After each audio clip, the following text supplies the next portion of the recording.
How do you do, fellow kids? So, unfortunately, your English teacher has asked you to analyze some literature. If you're lucky, it's an essay. If you're unlucky, it's a presentation. I know exactly where you are in the process right now. You've moved your books out of the bag, and now your Golding or your Orwell, or God forbid your Shakespeare, is physically within arm's reach. You haven't actually cracked the cover yet, but you're getting around to it. Right now, you're just watching some YouTube videos and you're telling yourself that it's not actually procrastinating because ultimately, this is a productive use of your time. You know what? Maybe it is. If I'm doing my job right now, you're going, wow, this guy might actually know what I'm going through and I might actually get something out of this. So you start like absent-mindedly like pulling out your like multicolored highlighters and your page flags and like all your sticky notes and stuff so you can take notes. Well, check it out. With my 5-step process, you can just put all that garbage away. Just throw it, just toss it. You don't even need the books, dog. You don't even need the books. Because with this foolproof 5-step method,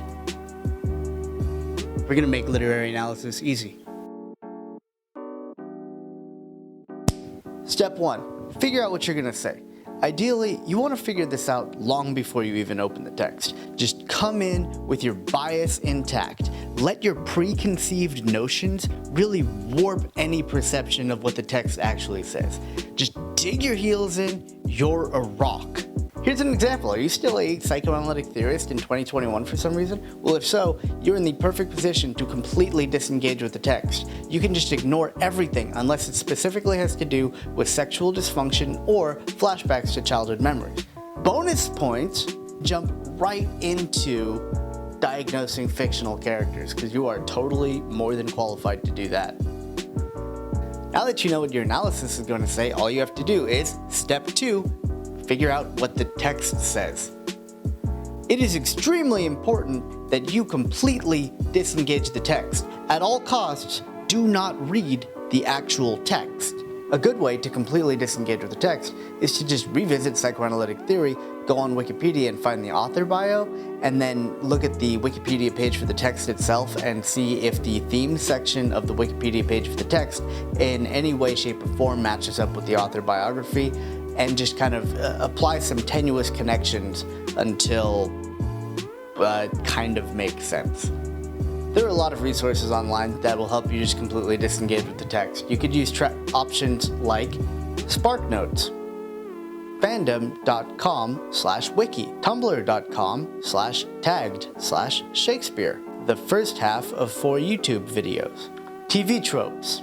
If you do find yourself in the unfortunate circumstance where you actually have to read the book, I have compiled for you a list of 2 perfect tips that will help you every time. You should, 1, skim the text and just drop page flags at like passages that confirm your bias. Or 2, you can aggressively void any subtext that might disagree with the original idea that you had for your analysis. Now that you know what your analysis is going to say and you have a rough idea of what the text itself says, you can move on to Step 3, mine the text for quotes. As always, here's some tips. Just remember, if the quote you want to use was spoken by an unreliable narrator or other unreliable character, that doesn't mean you have to perform a close reading or explication to figure out the context. Remember, easy quotes are good, context is bad. On that note, irony doesn't exist if it's deleterious to your analysis. That's all well and good, but does that mean that you're going to have to actually read the book to find the quotes? No, all you have to do is Google some quotes from the book, open up the ebook, use the search bar, and then right there you're going to have your quote presented to you as well as any page numbers for citations. Now that you have some quotes from the book, it's time to, step 4, find a scholar that agrees with you.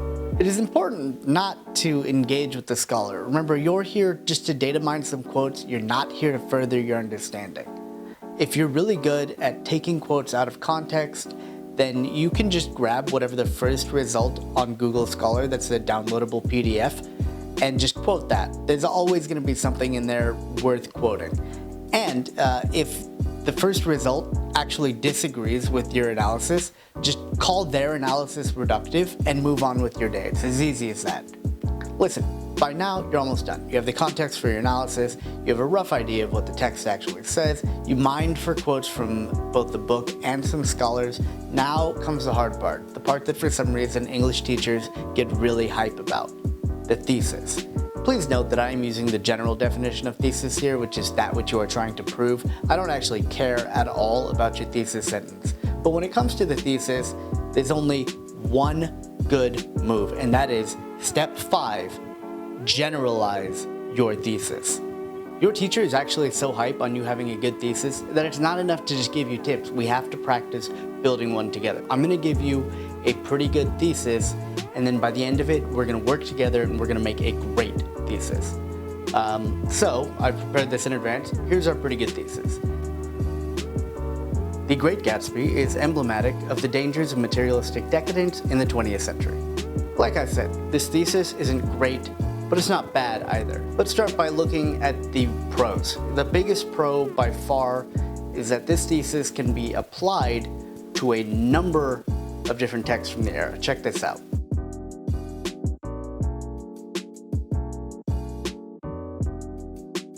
So when you develop a thesis that can be applied to not only multiple texts, but multiple genres across multiple eras, that is what I like to call a super thesis. Due to the time signifier, we are unable to apply this to other literary eras. All we have to do to fix it is just drop the time signifier. Do you see how by simply dropping the time signature, we are able to widen the scope of this thesis? That's exactly what we're looking for. This is a nice, generalized thesis. But we can go deeper. You're gonna love this. Trust me. What you're seeing now is a normal thesis. This is a super thesis. And this is what is known as a super thesis that has gone beyond the level of a super thesis. Or you could just call this a super thesis too. And this, What's he doing? is to go even further beyond.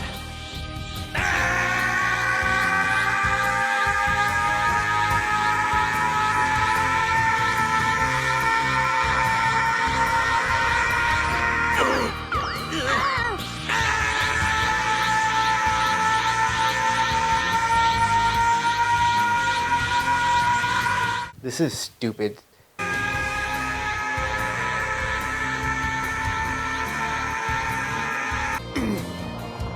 It's unreal.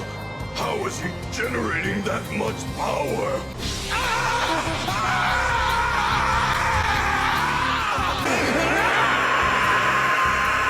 This is go even further beyond, blah, blah, blah. Goku does the rest of the joke.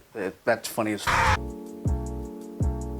That's it. You're done. You followed the 5-step process. You figured out what you were going to say. You figured out what the text says in that order. You grabbed some quotes from both a literary source and from a scholarly source. And then you generalized your thesis so that you can never factually be incorrect. All you have to do now is just throw some filler in there until you hit your page count, and bing, bang, boom, you're a literary scholar. And by the way, before I go, I just want to say congratulations, because by now, if you've actually followed this 5-step process, you have produced trite, inconsequential garbage that has no creative, critical, or artistic merit.